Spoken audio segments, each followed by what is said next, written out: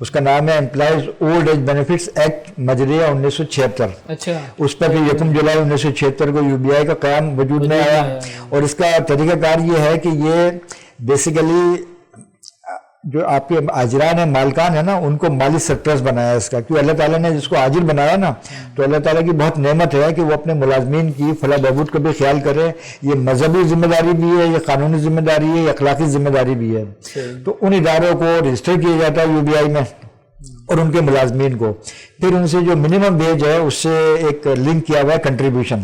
جیسے آج کل 25,000 روپے ہے تو اس کا 6% یعنی 5% مالک دے گا اور 1% جو ہے وہ ملازم ادا کرے گا.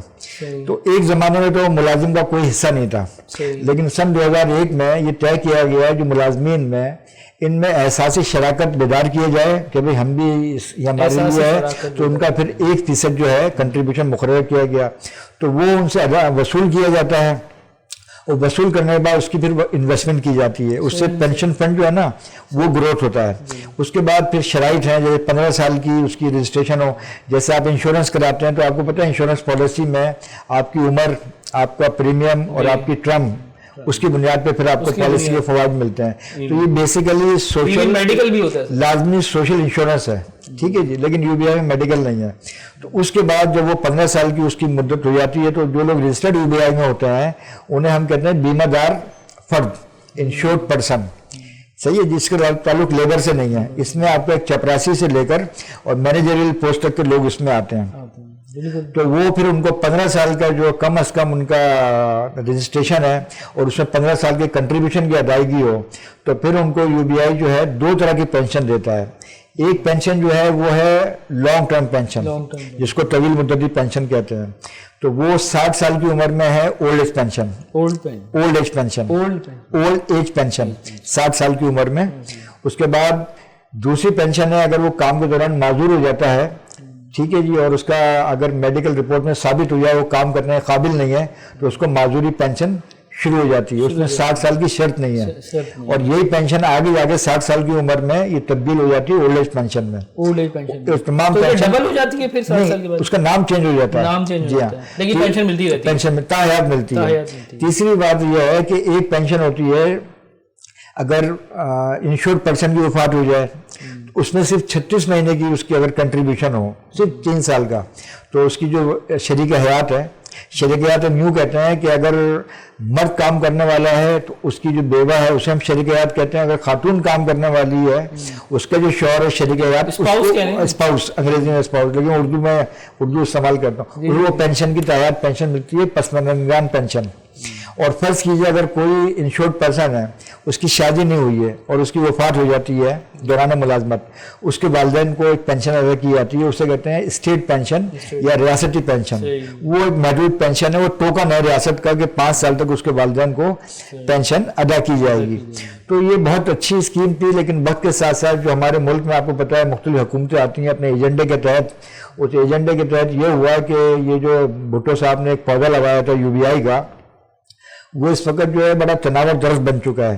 تقریباً 1 کروڑ کے قریب جو ہے ملازمین ہیں پورے پاکستان کے اس میں رجسٹر ہو چکے ہیں. اور تقریباً ملک بھر میں 4 لاکھ کے قریب جو ریٹائرڈ معذور اور بیوگان ہیں وہ UBI سے پینشن لے رہی ہیں. اور اس وقت جو کم از کم پینشن دی جاتی ہے وہ 10,000 روپے ماہانہ ہے. اور دوسری پینشن جو ہوتی ہے ہمارے وہ ہوتی ہے فارمولا پینشن. اس کے تعلق ہے کہ اس کی جو مدت ملازمت کتنی ہے اور اس کی جو مالک ہے، اس کی جو کمپنی ہے، اس کا ادارہ ہے، اس نے انہیں کنٹریبیوشن جو ہے کس ریٹ سے ادا کیا ہے. کیونکہ اب ایسا ہو گیا ہے کہ آجران اپنی ذمہ داری پوری نہیں کر رہے، وہ ایک واجبی سی رقم جمع کراتے ہیں UBI کے نام پر، حالانکہ ان کو جو کرنٹ منیمم ویج ہے جیسے 25,000 روپے ہے، انہیں فی ملازم 1,500 روپے ماہانہ UBI کو دینا لازمی ہے، جس میں 250 روپے ملازم کے ہیں اور 1,250 روپے مالک کے ہیں. تیسری اس میں بات بتاؤں میں آپ کو، وفاقی حکومت جو ہے وہ UBI کا جو پینشن فنڈ ہے یا UBIS کی مالی سرپرست ہے.